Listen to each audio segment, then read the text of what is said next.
Welcome to the Anfield Review Pod. I'm Owen James, guys. This is your Liverpool news update. Look, we're going to talk facts. That's what we're going to talk, not opinions, facts. Now, look, we all know the opinions that are going around at the moment. Obviously, a lot of the fan base already talking about the fact that Arne Slot needs to be sacked, that it should be done during this international break. It's very unlikely to be, given what Paul Gorst said yesterday, that he will stay in place till at least the end of the season. Look, it may change if Liverpool were to exit the FA Cup and exit the Champions League as well, and then be in a fight, obviously, to get that Champions League place in the league. That could all change. Now, look, that's just future planning. We don't know what's going to happen there. The Champions League will be exceptionally tough to win. PSG are a very good side. Even if we beat PSG, you've then got Real Madrid or Bayern Munich, who are both, I think, better teams than Paris Saint-Germain. So, look, it is a tough test nonetheless. Now, there's plenty of opinions about Arne Slot's football, about the quality of the football, saying that it's dull, it's predictable, that it's just poor, that it just doesn't see a shape, you don't see a progression, that the players look confused, the players don't seem fit. There's all these things that are going around, and that's fine. And I think, this is part of the story around the season for Liverpool. We can go back to the start of the season, the pre-season, the awful pre-season due to the death of Diogo and all that. But, look, we're going to look at some cold, hard facts. Some cold, hard facts that are difficult to dispute in terms of Arne's way back. Now, look, yes, if Arne wins the Champions League, fair enough, he probably will keep his job. You can't sack a Champions League winning manager. If he was to win the FA Cup, then I still don't think that guarantees you a job. Other teams have sacked their manager after winning the FA Cup. If he misses out on the Champions League, then I think, he definitely will go. But it's all part of an interesting conversation that will take place amongst the club's hierarchy at the end of the season. I do have a nightmare scenario that he will still be in charge next season, and then we'll be having the same conversation in 12 months' time about him.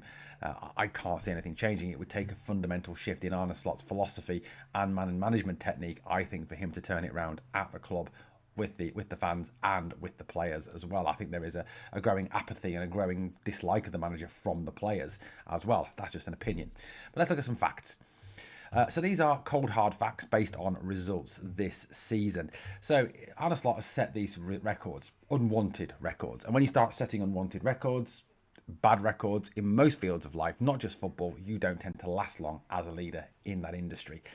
So these first in 73 years, first since 1953, for 5 consecutive domestic defeats. I mean, this is the standards this football club is held to.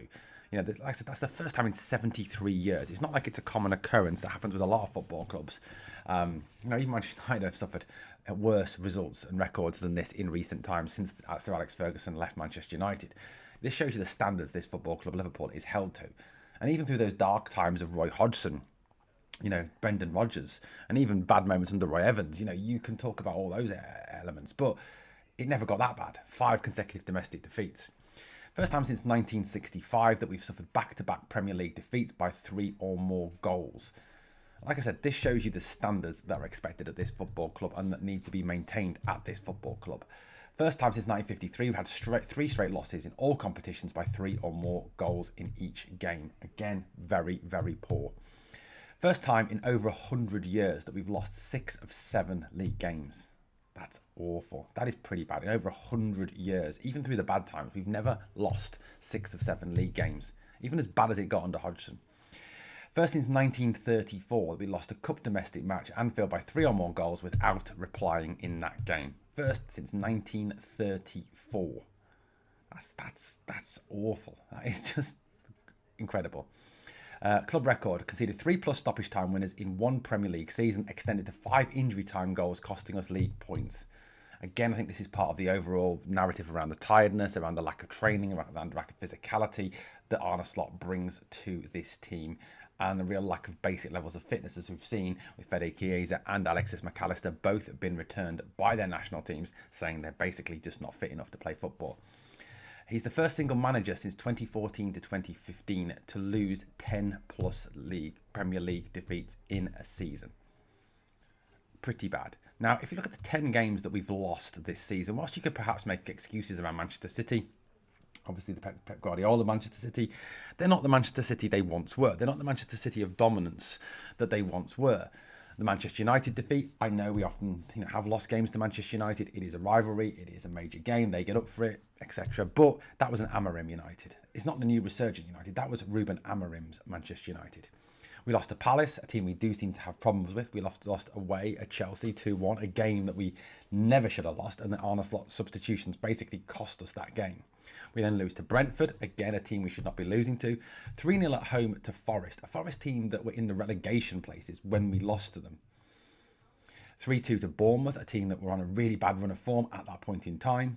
2-1 to bottom of the league Wolves, and 2-1 to Brighton. All games that we shouldn't be losing.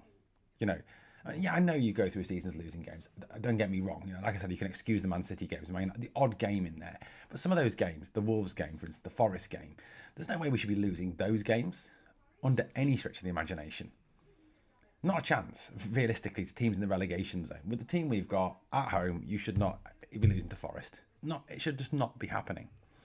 Now, a lot of people have talked about a real drop-off in Liverpool since March last year. And it was something that I flagged last season and got absolutely slaughtered for. People saying, you know, oh, it's negativity, you can't say that, we're going to win the league, shut up, blah, blah, blah. But since March last year, there has been a noticeable drop-off in Liverpool's form, in the way we play, in the dynamism, in the aggression, in the attacking style, in the games we win and lose, in just the club itself. And it's almost like Roy Keane said, it's almost as if the players and the manager are more interested in partying than actually being Liverpool players. And I don't usually agree with Roy Keane as an ex-Manc, but he's right on this one. So I did a bit of study, went back to the 5th of March last year, so over a year's evidence, looked at the game, since that game in Parc des Princes, where we won 1-0 when Harvey Elliott comes off the bench to score that game. Harvey Elliott, another player who has been badly treated by this manager, and did some bit of study. This is some facts. So we've played 60 times since that PSG, including that PSG away game at the Parc des Princes. We've won 31 of our games. We've lost 19, drew 10. So a 52% win ratio, which on the face of it doesn't look too bad. 52% in all competitions doesn't look that bad. League form is worse, yes. The Champions League games have, to some degree, kind of boosted that up a little bit. But we've lost 32% of our games. We've lost nearly a third of our games. We're actually one game away from losing a third of our games in all competitions. And as I said, going back to that first slide, this is Liverpool Football Club. This is not Brentford or Wolves or Brighton or Spurs, you know, Everton. This is not a club that expects to lose a significant number of games every single season. This is Liverpool Football Club. A club that expects to contend for titles, that expects to win trophies, that expects to be at the top of the English game.